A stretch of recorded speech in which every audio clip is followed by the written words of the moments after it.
Hi, and welcome back to Pittman's Pumpkin Patch, Pittman's Garden Patch. It is May 16th, 2015, and I'm continuing on my tour through the garden here, as I've been breaking up my garden into different areas. I want to focus on quickly the rest of the garden. I'm just going to basically go through things pretty quick. But these two beds, of course, these are onions, and I'm growing these things for the first time this year. And as far as I can tell, things seem to be going pretty good.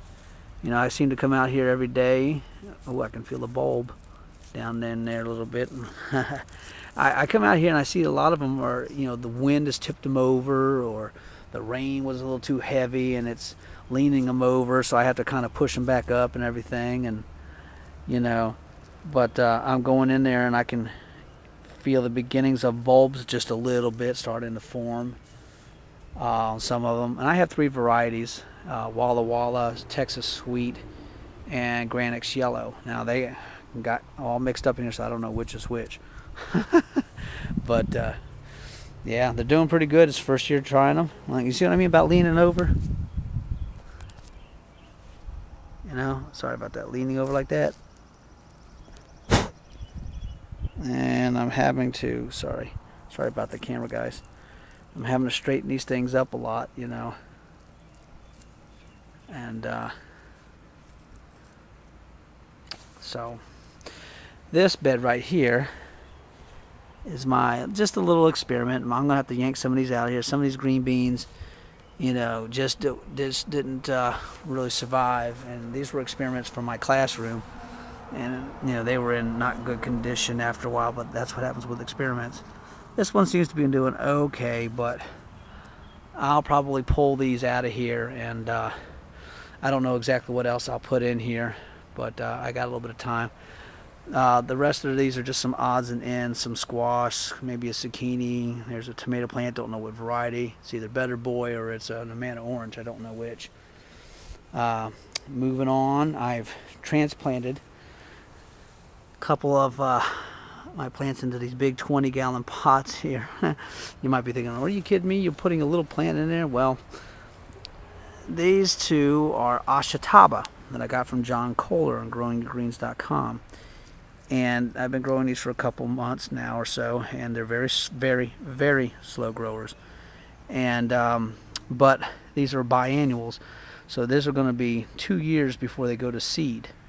So, you know, I wanted to go ahead and put them in these pots so that I can then move them in during fall and winter time and keep them growing under my grow lights, and or grow light, I should say, and keep them alive and keep them going, and then put them out next season when it warms up again. So, and these are supposed to be very nutritious, and I can't wait to try them and reap the benefits of that. And I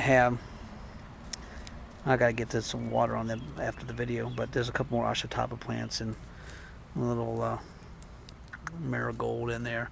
I can't remember what this one is. That needs water too. It's bone dry. I think it's some kind of melon, maybe a cucumber. It might be a lemon cucumber plant.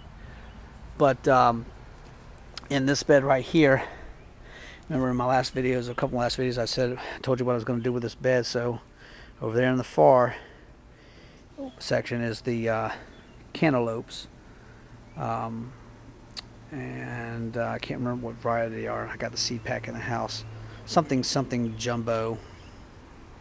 But in the middle I have the zucchinis, and down here I have the squash, and I'm going to be covering these to keep those squash bugs and squash vine borers off of them. Okay, so moving along over here, I have some cucumbers in here. This plant, that one, and that one on the end there are Armenian yard-long cucumbers, and they're starting to take off and really get going. After being transplanted, I can tell that they're really starting to do good. And this one right here is a lemon cucumber plant, and it's starting to look a lot healthier than what it was, and it's putting on growth. And going down the bed here These are musk melons slash honeydew. I mean, not honeydew, slash cantaloupe. And these are ambrosia variety. Again, I'm not a huge fan of cantaloupes, but some of my family is, and I do love the smell of them. I really do. But again, I'm hoping that maybe if I grow them myself, maybe they'll taste better, and maybe I'll learn to like them. But I know my family will, and you know, that's fun for me to grow something for them too. There's that lemon balm, I believe. I believe that's what it is. And let's see.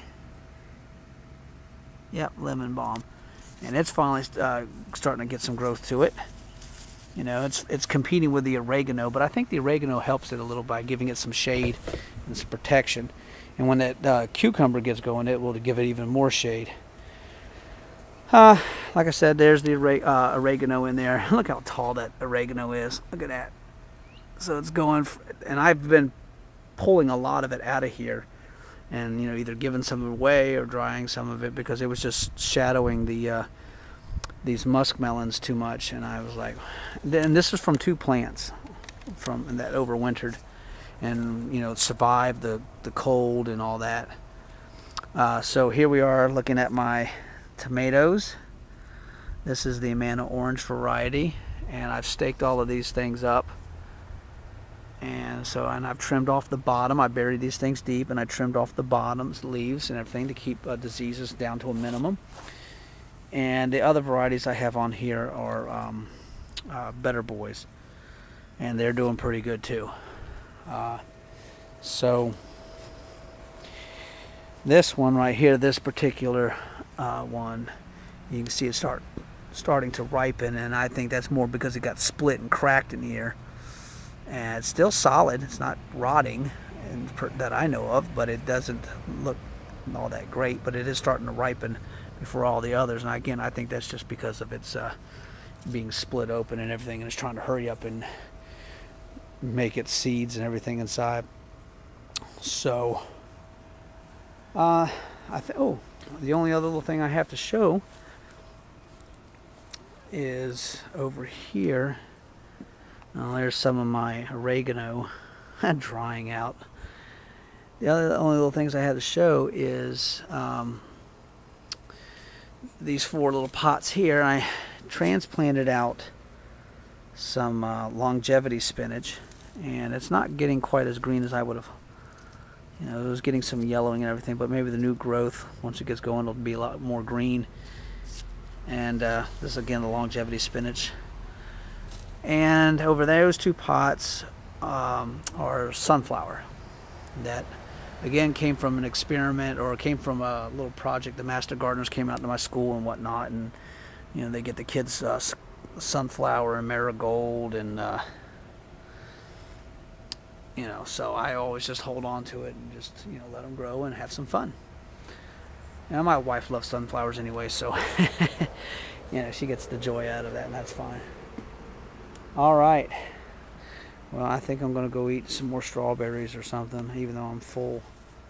Because if I don't get them, doggone birds will. All right, so I got a lot of stuff going on here. So we'll see what Mother Nature provides, and with my help and the Lord above. Thank you for tuning in, and if you have any questions or comments, or you know, just let me know. And again, if you're not a subscriber, please subscribe and let your friends know. All right. So from Pittman's Pumpkin Patch, Pittman's Garden Patch, you guys have a good one now. All right. Bye.